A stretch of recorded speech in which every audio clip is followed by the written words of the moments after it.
With Borderlands 4 coming out next year, I want to take the opportunity to make a timeline recap video, and I don't want to waste any of your time, so this will be a short, sweet, succinct video, and you won't miss any of the important plot points of any of the Borderlands games, so let's get right into this. So these all-powerful space aliens create space jails for big monsters, but something even more all-powerfulister wipes them out, leaving the vaults guarded by shitty enemies that have way too much shield, and about a bajillion or so years later, everyone starts looking on one specific dirtball called Pandora because the story says so.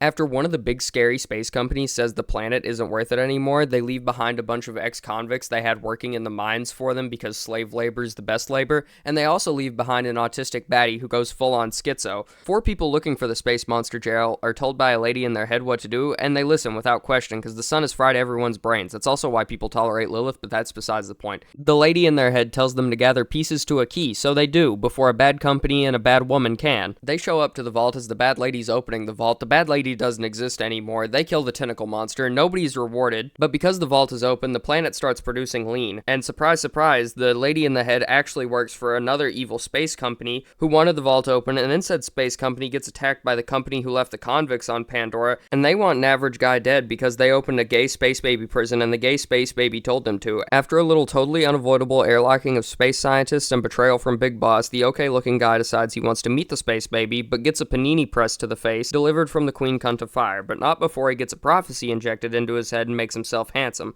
A few years later, the handsome man has killed anyone looking for his own gay baby jail to open because it'll help him be even handsomer. Some of the people live his assassination attempt, and they meet up with the Vault Hunters from the first game. A bird dies. After thwarting one of the handsome guy's schemes by killing the lady in our head, who is also his daughter, the handsome man drops Chocolate Thunder into the eternal slumber and throws a porta-slave collar around Heat Blast's neck. The handsome man uses his new battery to charge up the ancient alien toy, but we shit on it harder than your dad does my chest, and we kill the handsome guy, but the key reveals more vaults. A few years later, the gang's pretty much split, and an annoying-ass set of twins want to open the biggest, gayest, babyest jail that was ever built, so they start draining magic ladies of their powers, including Heat Blast from before, and they almost succeed because the moon is the key and the planet is the vault, because the tentacle party from before was only a part of the Destroyer of Worlds, but a sibling rivalry and terrible writing gets in the way of that plan, and the Fire Lady launches herself into the moon for some reason, and all is resolved. And Tales from the Borderlands is a game of almost no actual importance, even though it is great because every character or storyline from the game is either completely changed or never mentioned again, and New Tales from the Borderlands was a shit show that tried to make us think Tediore was capable of anything,